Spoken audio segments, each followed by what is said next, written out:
Welcome to Paul's Picks, and today we're going to discuss why I decided to buy a Scion TC. What? So I sold my motorcycle because everybody was dying, and I decided, you know what? I better get out while I'm ahead. I had my fun. I'm done. So I suggest you do the same. Very dangerous. So anyways, I still needed something to have fun with, a rush. So I decided to get me a sporty little car. And it took me a lot of time to figure out which one I was going to get. I was going and flipping through pictures and looking at all the stats and everything, and one after another. I couldn't decide which one to get, but here's basically what happened. So not only did I decide to sell my bike, but I also had a Dodge Ram. I still have it, but I'm selling it. And I had the truck because I was pulling a trailer. And now, so we sold the trailer, don't need the truck, and I want to get a fun car. So initially I was going to get something like a Miata, but that's if I was going to keep my truck. But since I'm not keeping my truck, I need something that was more practical. So that was a dilemma. Find something that was fun and sporty, at the same time, a little bit practical. Not too practical, but just, it's got to be. It's going to be my daily driver, so it had to be somewhat practical. So what I came up with, I'll go back a little bit. What really kind of got me going on the small car or a sportier car, besides the fact that I was selling my motorcycle and I needed something fun to drive, I've always was, as a kid, I like sports cars or fast cars, So when I was young, of course, I wanted to be a combat pilot for for the military, Air Force pilot or Navy pilot, like Top Gun, or a race car driver, or a police officer. So I ended up being a bus driver. Almost the same, right? But I still always had that itch. So I learned earlier in life, when I was still a teenager, first car, when I was a young adult, that I was not responsible enough to have a sports car. I lost my license. I was getting speeding tickets. I was fishtailing around every single corner.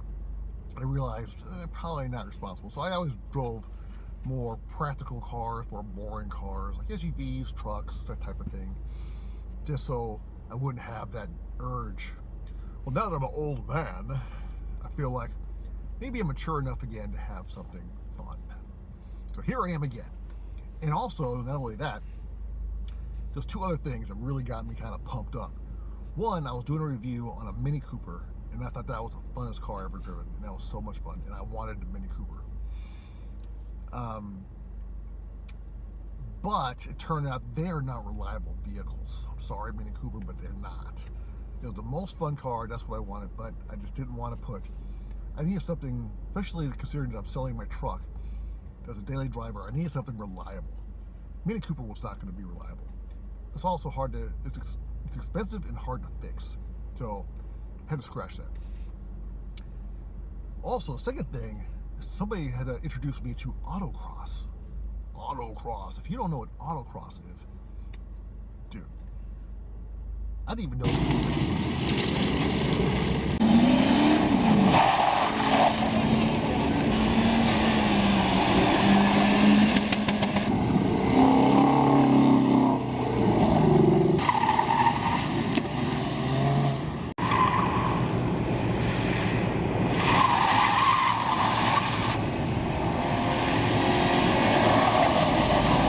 It's been going on for like 50 years in parking lots everywhere across the country, and somehow I just never heard about it. So when I saw it, it spoke right to my soul. Like, that's what I want to try to do. I had to get a car that could do autocross. So I needed something semi-practical. I want something reliable, good on gas as well. So they forget about like the Challenger. And it had to be within a certain price range, of course. And my comfort level on a car that I'll probably be kind of abusive on was $12,000 or under. I'm not going to spend a ton of money on a car and drive it hard, potentially, just wear it out prematurely.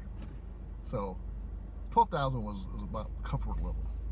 And you can get a lot of used cars for that amount of money. And for some reason, the Scion TC I don't know if it's because of that new Scion. Oh, I forgot what it's called.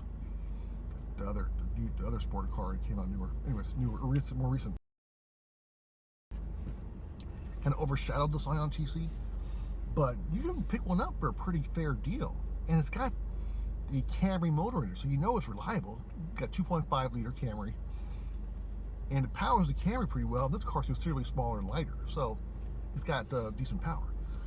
That's what it says anyway. So we won't get into that yet. I will do a review on that, but I just want to show you which vehicle I picked and why. So this is why I picked the Scion TC, because it is Toyota reliable, because it's fun fast. It's not crazy fast, but it's fun fast, and it's good on gas, and it's practical, believe it or not. I'll show you. So we're heading on to my favorite spot to do a walk around on my vehicles. This road actually is closed, which makes it perfect.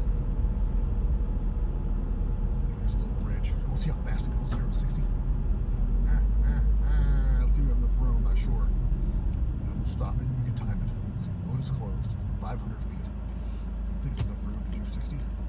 3, 2, 1, go! 20, 40, 60.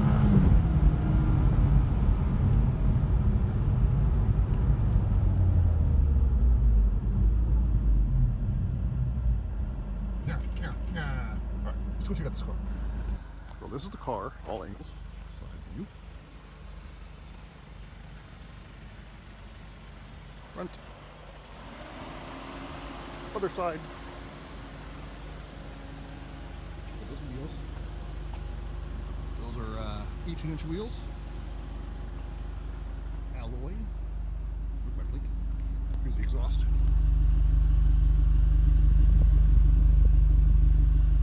Should we hear it rev?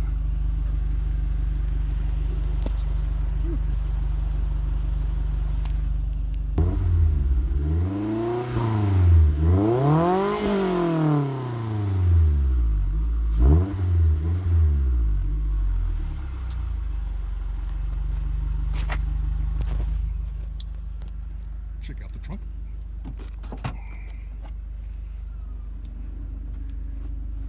I could actually put groceries in there with no problem without even putting the seat down. I mean, look how much space that is. And that is in a compact car. It doesn't even seem like it's possible, but it is. And of course, if you had bigger stuff, the seats go down. I mean, that's a ton of space. I actually could lie down in here. That's how big it is.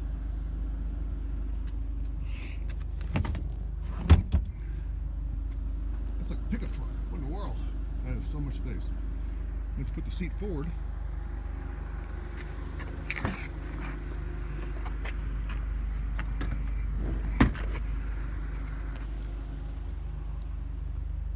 It's cavernous. I mean, really.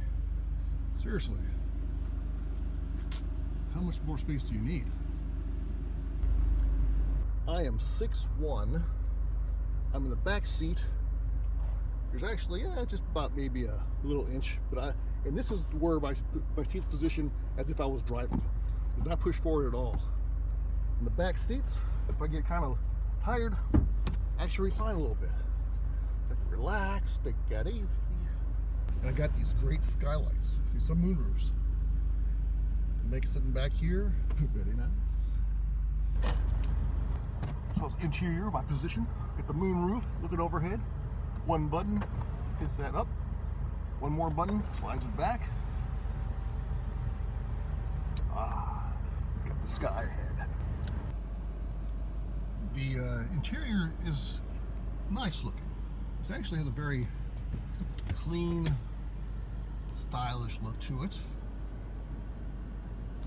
A little on the cheapy side, but not too bad. It has a little texture to it. And it has this kind of adds to the dimension, flair. It's, like I said, basic, clean, but elegant. It goes all the way across, so it's very nice. It doesn't have a lot of bells. This particular model is their basic model, so there's no bells and whistles. It has, you know, Of course, your power windows, power door locks. It has your remote entry. But you can tell there's some stuff that goes into the higher end stuff for options, maybe like heated seats or something. The only buttons on the steering wheel are for the radio. The mode button also is for the radio. Tax says 8,000. This which part that's kind of goofy is right in here where it says your average miles per gallon. That is your, or let's see, it has different options. So it also goes to like the temperature, so 70 degrees out today. Economy mode, so you put either economy mode or hold it down, and you got, I'm selecting this with this little button here, which I wish was a nicer button because it's like a cheap little plastic button.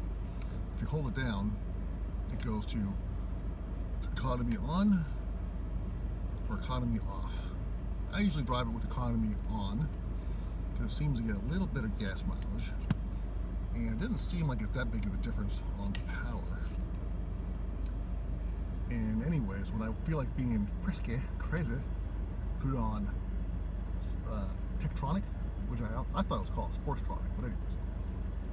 So over here we have, oh, what else we got on here? I forgot. So then it's just your odometer, trip 1, trip 2, average. I like to keep it on average miles per gallon because it makes me cautious about my driving. And over here we got speedometer, top speed of shows 140. And you probably keep pretty close to that, I'm sure. The radio is very basic. Sounds really good though. The audio button, and here's some selections. That is Bluetooth, and then USB. I don't know if you see that very well. FM, AM. That's about it. And then what else you got? So doesn't really do much besides radio. It has a place for your CD. There is no backup camera on this one, and there is no DVD player. So this doesn't really do much. I guess there's a little map button, so I guess you can upgrade it. It does have the Bluetooth, so you can talk. The microphone's up here. Got your dome light. And what else we got? So it's a comfortable seating position. Seats are cloth on this one, and they're comfortable. Nothing too exciting there, but you know, it works. Your nice little Scion badge over here. It's got the cutout on the bottom. It's a more sporty feel to it, and sporty look. What else? Oh, so there's this one's automatic. Alright, I should have got a stick. But I don't regret it. I actually was torn between a stick and automatic because I know sticks are way more engaging. But apparently the new automatics are better gas mileage and they're quicker. And it does have a Sportstronic where you put it over here, drop it over here, and you can manually shift it. It starts off in 4th gear for some reason. I think I know why, because when you're on a freeway and you hit it over, you don't want to start off in 1st gear. So it starts you off in 4th. So when you're stopped, you push it over, click it down to 1st gear, and then you hit it up to go into a higher gear. And I do that when I want to have fun fast. This one has one USB port, traction control. Oh, I forgot to turn off the traction control when we did our little run. One cigarette lighter outlet. Cup holders that are practical but functional. Storage underneath here for your napkins. Glove box. And that's about it. So, I think that covers pretty much everything on the inside and outside that you want to know. And I will do a better review or a driving review later on this car. Okay, so we'll do a little driver review on this. We'll probably do a better one later. Just do a quick one. So I'll stick it on Sportstronic, turn off traction control, and see what happens. 3, 2, 1, go.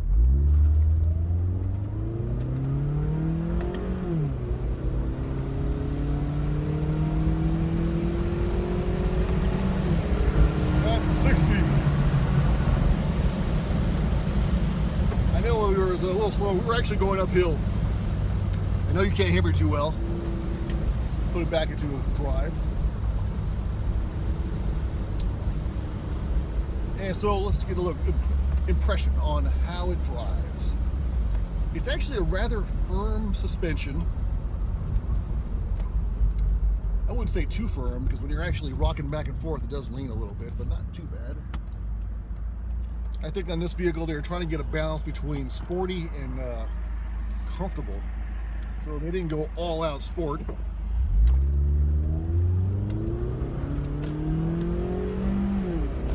So we're on economy mode. So it's still got some pep to it. Let me roll up these windows and stuff.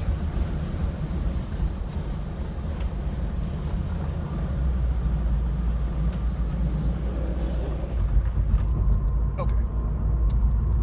So we're on economy. Let's just switch it over to economy off. Oh, it was on off. Okay. Cool deal. How's it handle? Let's see here. So anyway, so it's a comfortable seating position, good visibility. It's tight compared to like a sedan or an SUV, but it could be tighter if you were totally thinking about like a race car for like autocross or whatnot. But I think the balance between the two is pretty good, and I was thinking about changing it, but realistically, I think it's a good balance between your regular driving and goofing around like this. So I think I'll probably leave it, because it does handle well. I know when I push it, it does lean a little, but like I said, you gotta have that balance. I mean, it's mostly gonna be my commuter car, my having fun to work car, and then eventually just autocross.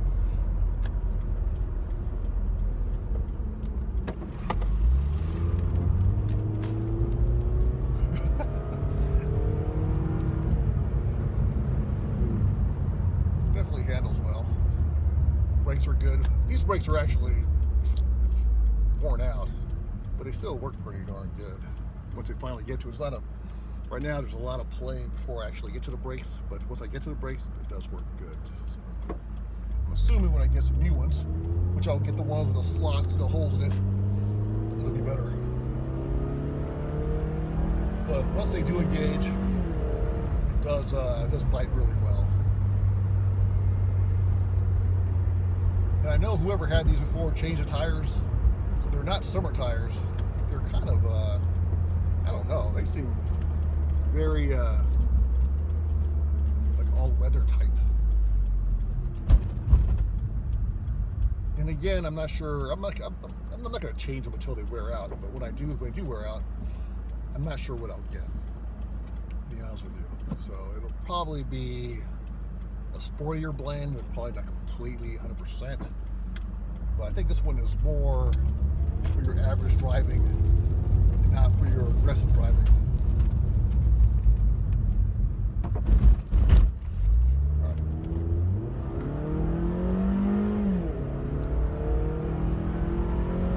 Take it off, that's 60 right there, without using a Sportstronic, just goofing around. Alright. So I hope it gives you an idea of how this car handles, or drive, real experience. Like I said, it's a little choppy, it's light, it's fun. It's not going to be the fastest car you ever driven, that's for sure, unless you haven't driven anything. But like I said, it's fun fast, and it handles really good. When you find some twisties, some tight turns, it's a blast. And really, I think that'll get you in less trouble than if you got something with a full-on crazy amount of horsepower.